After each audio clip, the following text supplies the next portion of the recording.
एक समय की बात है। एक बार महात्मा बुद्ध एक गांव में अपने शिष्यों सहित घने पेड़ की छांव के नीचे बैठे हुए थे। आसपास के गांव के बहुत से लोग अपनी अपनी मानसिक परेशानियां लेकर महात्मा बुद्ध के पास आ रहे थे। महात्मा बुद्ध उन सब की मानसिक परेशानियों का समाधान दे रहे थे। सभी लोग खुशी खुशी अपनी समस्याओं का समाधान पाकर वहां से लौट रहे थे।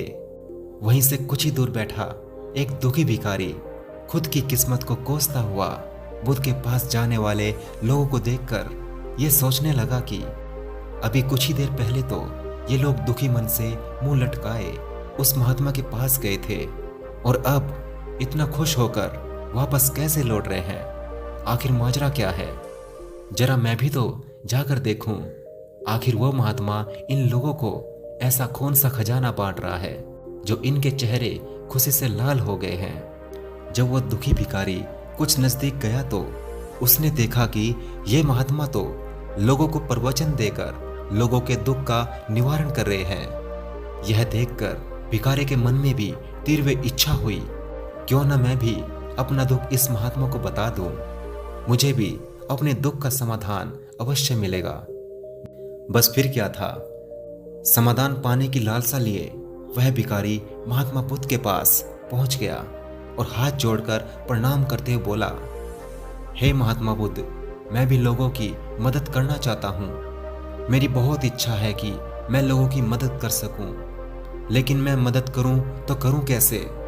मैं तो बहुत गरीब हूं, ना तो मेरे पास धन है ना कोई वस्तु है जिससे कि मैं किसी की मदद कर सकूं।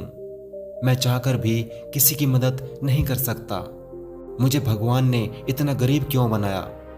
हे महात्मा, मुझ पर कुछ कृपा करो। इतना बोलते हुए वह भिखारी रोने लगा। उसकी बातें सुनकर महात्मा बुद्ध बोले, तुम बहुत अज्ञानी हो, क्योंकि तुम अभी तक इस भ्रम में जी रहे हो कि तुम्हारे पास कुछ भी नहीं है, जबकि दूसरों को कुछ देने के लिए तुम्हारे पास बहुत कुछ है।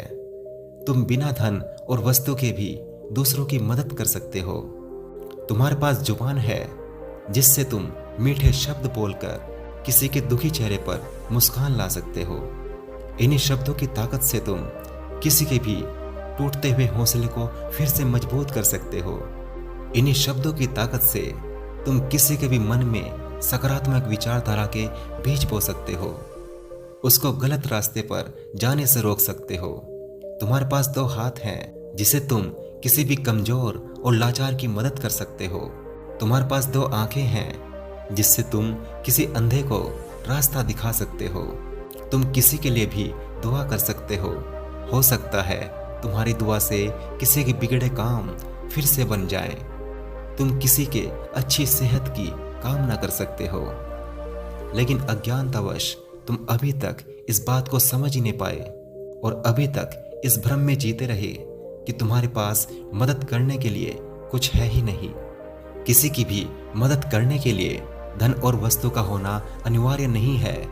बिना धन और वस्तु के भी हम कई प्रकार से लोगों की मदद कर सकते हैं। महात्मा बुद्ध के ज्ञान भरे इन सुंदर विचारों को सुनकर उस भिखारी के चेहरे पर मुस्कान आ गई और वह खुशी से झूमता हुआ वहां से चला गया। दोस्तों, तो देखा आपने महात्मा बुद्ध की इन बातों से कितना सुंदर ज्ञान जानने को मिला। आशा करता हूं कि यह कहानी आपको बहुत पसंद आई होगी। यदि आपके मन में इस कहानी के प्रति कोई सुझाव है तो आप कमेंट बॉक्स में जरूर लिखें।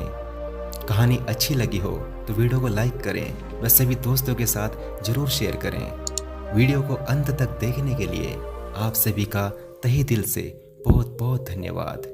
आपका दिन शुभ और जीवन मंगलमय हो।